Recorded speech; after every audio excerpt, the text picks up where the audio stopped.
Cette vidéo est réservée à la section berceau. Son caractère répétitif a une visée pédagogique pour leur éveil spirituel. Merci de les accompagner. Bonjour amis de la Bible, c'est Tonton Jim et aujourd'hui j'ai une histoire très spéciale pour vous. Elle s'intitule « Le manteau de Joseph ». Et notre verset à mémoriser est tiré de 1 Pierre chapitre 5, le verset 7. Dieu prend soin de vous. Vois-tu cet homme? C'est Jacob. Il est content. Et voici sa femme Rachel. Elle est contente aussi. Devinez pourquoi ils sont contents? Je vais vous le dire. Ils ont un nouveau bébé. Et dans leur prière, ils disent à Dieu, « Merci mon Dieu pour le petit Joseph. Joseph est ton cadeau pour notre famille. » Toi qui m'écoutes, tu es aussi un cadeau de Dieu pour ta famille. Vois-tu Joseph? Joseph a grandi. Il est devenu un petit garçon. Son papa et sa maman l'aiment. Et Dieu l'aime aussi. Dieu veille sur lui partout où il va. T'es-tu déjà posé la question qui t'aime? Je te dirai que Dieu t'aime et moi aussi. Tu es spécial pour nous. Vois-tu Joseph? C'est un grand garçon maintenant. Dieu accompagne Joseph partout où il va. Regarde Joseph travailler et regarde ses serviteurs qui l'aident. Il file la laine des moutons. Une belle laine pour le cadeau de Joseph. Mais Joseph ne reste pas sans rien faire. Joseph aide les serviteurs à filer la belle laine, une laine de toutes les couleurs. Regarde la jolie laine. Ils travaillent dur, ils filent la laine, ils tissent la laine, ils font un beau manteau pour Joseph. Ils coupent la laine et ensuite ils cousent la laine. Ils font un manteau pour Joseph, un manteau aux vives couleurs. Regarde le manteau. As-tu vu les belles couleurs du manteau? Ce manteau est pour Joseph. Merci, merci, papa, dit Joseph. J'aime mon nouveau manteau. Mais cela ne plaît pas à tout le monde. Notre père aime beaucoup trop Joseph, dirent les frères de Joseph. Ce manteau est trop beau pour lui. Mais Dieu est avec Joseph.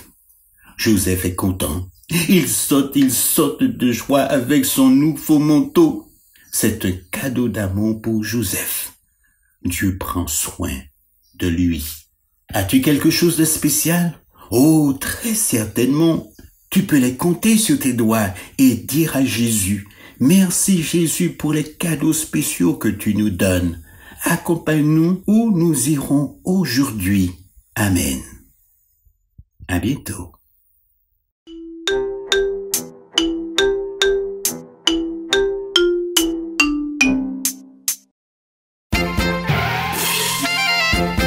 Chers enfants, bonjour. C'est Lorena ici et je viens vous raconter une histoire qui s'appelle « Joseph va en prison ». Notre verset mémorisé dit comme ça. Rien ne pourra nous séparer de l'amour de Dieu. Et il se trouve dans le livre des Romains 8, 39. Aujourd'hui, nous nous rappelons que Dieu est avec nous dans les bons et dans les mauvais moments aussi. Peux-tu penser aux meilleures choses qui te soient arrivées? Et aux mauvaises aussi? Savais-tu que Dieu a été avec toi dans tous ces moments, tout comme il l'a été avec Joseph? Joseph ne pouvait le croire. Hier, il avait été en charge de la maison de son maître. Aujourd'hui, son maître l'avait fait jeter en prison.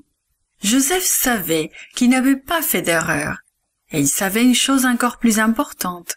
Dieu serait avec lui et prendrait soin de lui, peu importe où il se trouverait. Le chef de la prison donna du travail à Joseph. Et Joseph travailla sans se plaindre. Et chaque jour, le chef de la prison voyait combien Joseph faisait tout son travail correctement. Avant longtemps, il lui confia la charge de tous les autres prisonniers. Un matin, Joseph remarqua que 2 prisonniers avaient l'air inquiets. L'un était les chansons du roi et l'autre le panetier. Mais le roi s'était mis en colère et les avait jetés en prison. « Qu'est-ce qui ne va pas ?» demanda Joseph. « Oh, nous avons rêvé des choses étranges la nuit dernière, » répondit les chansons en se grattant la tête. « Et nous ne savons pas ce qu'ils signifient. »« Dieu seul peut expliquer les rêves, » dit Joseph. « Racontez-moi les vôtres. » Je rêvais que je voyais une vigne avec 3 branches, répliqua le chanson. Il y avait des grappes qui y poussaient. Je pressais les grappes pour en obtenir du jus, que je versais alors dans la coupe spéciale du pharaon. Je la lui remis ensuite dans sa main. Joseph répondit, « Dieu m'aidera à expliquer ton rêve. Dans 3 jours, le roi te fera sortir de prison et tu reprendras ton travail au palais. Quand tu verras le roi, parle-lui de moi, s'il te plaît, supplia Joseph. Je n'ai rien fait de mal, je ne devrais pas être en prison. » Après ce fut le tour du panetier. Je rêvais qu'il y avait 3 corbeilles de pain sur ma tête. Celle de dessus était remplie des pains délicieux et des gâteaux pour le roi, mais les oiseaux vinrent et mangèrent dans cette corbeille. Joseph pria silencieusement. « Je vais t'expliquer le rêve, dit Joseph calmement. Dans 3 jours, le roi te punira et tu mourras. » 3 jours plus tard, le roi donna une grande fête en l'honneur de son anniversaire. Il envoya chercher à la prison son panetier et son échanson. Le roi rendit à l'échanson son travail, mais punit le panetier, tout comme Joseph l'avait dit. Joseph attendit et attendit, mais l'échanson oublia de parler en sa faveur au roi. Joseph était chagriné de voir que l'échanson l'avait oublié, mais il savait que Dieu l'aimait. Joseph avait confiance que Dieu prendrait soin de lui, même en prison.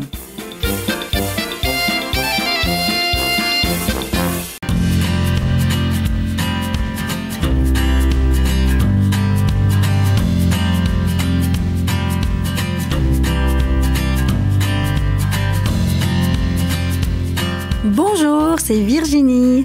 La leçon d'aujourd'hui a pour titre « Une promesse tenue ».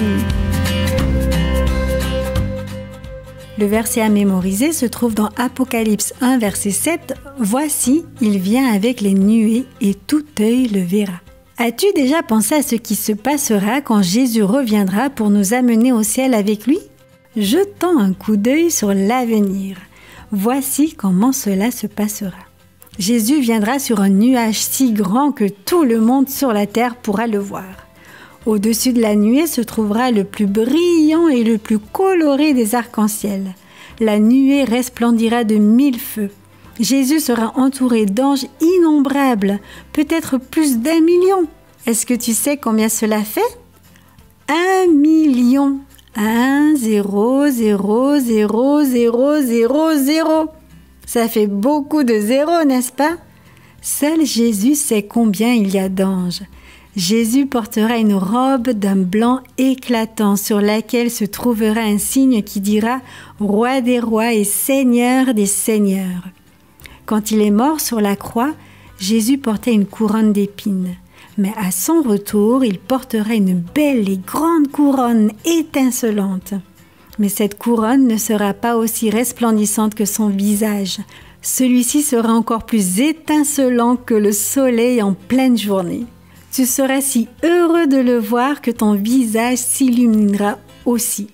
Toute oreille entendra Jésus nous appeler d'une voix plus puissante qu'un coup de tonnerre, le genre à faire sursauter.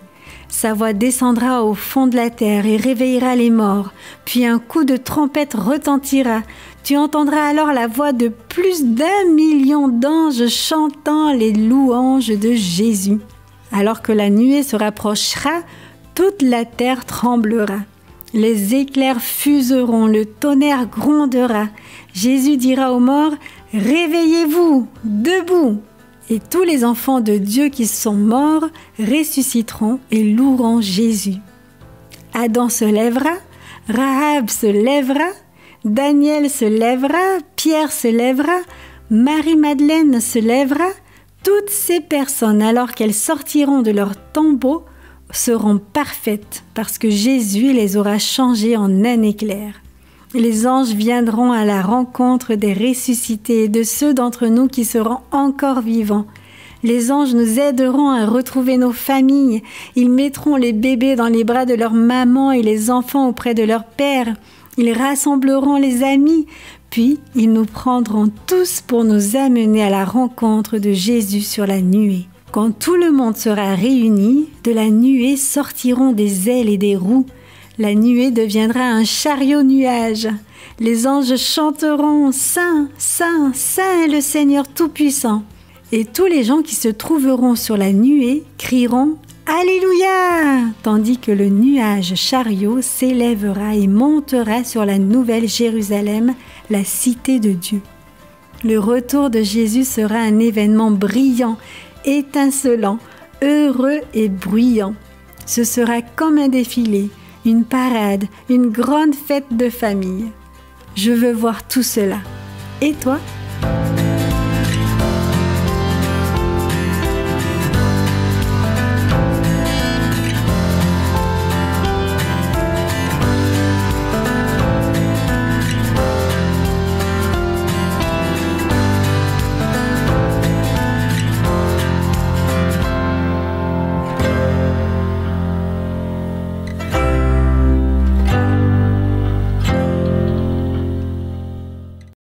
Mon jeune ami, je suis heureuse de te retrouver pour poursuivre l'étude de l'Apocalypse au chapitre 3.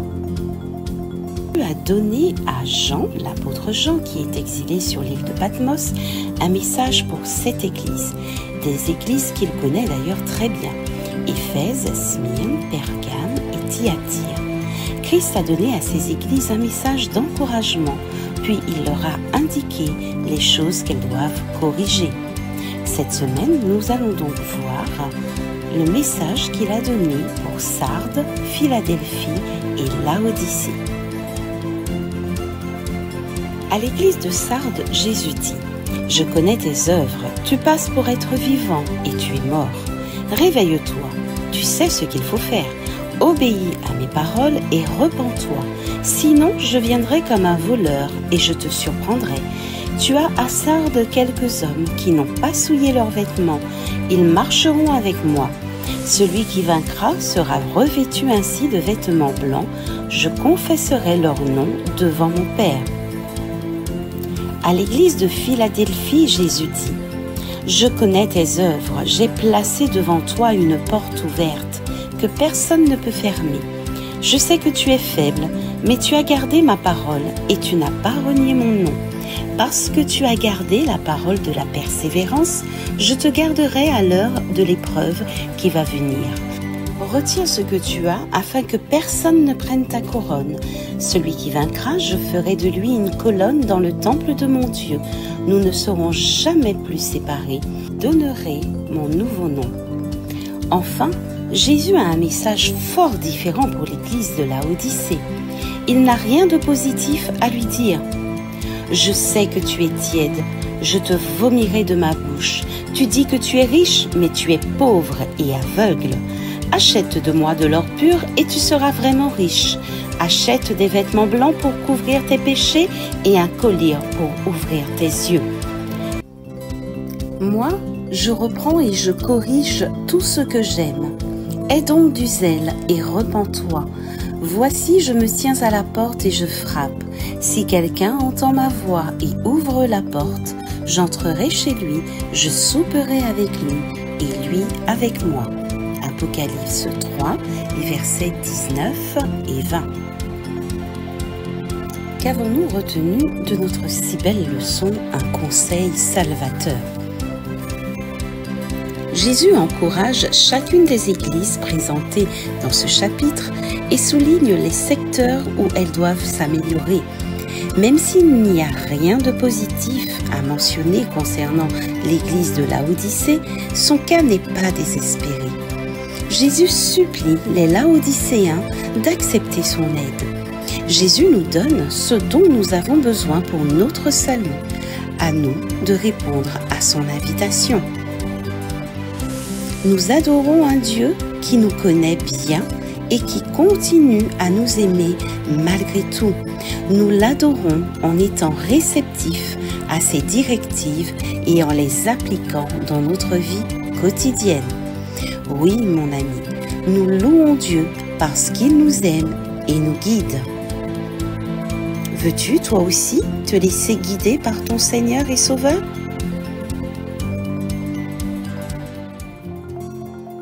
Prions. Père, merci de nous montrer ton amour par tes directives. Nous te louons parce que tu es toujours prêt à nous aider dans chacun des domaines de notre vie. Nous voulons être chauds et non tièdes pour toi, de sorte que nous puissions témoigner chaque jour de ton amour. Au nom de Jésus, Amen. Voilà, le moment de nous séparer étant arrivé, je t'invite à découvrir tout au long de la semaine notre prochaine étude intitulée « Le trône d'émeraude » en lisant les chapitres 4 et 5 du livre Apocalypse. Tu pourras également compléter ta leçon avec la tragédie des siècles, chapitres 25 et 26. Et je te donne rendez-vous samedi prochain à la même heure, Dieu voulant. Bye bye!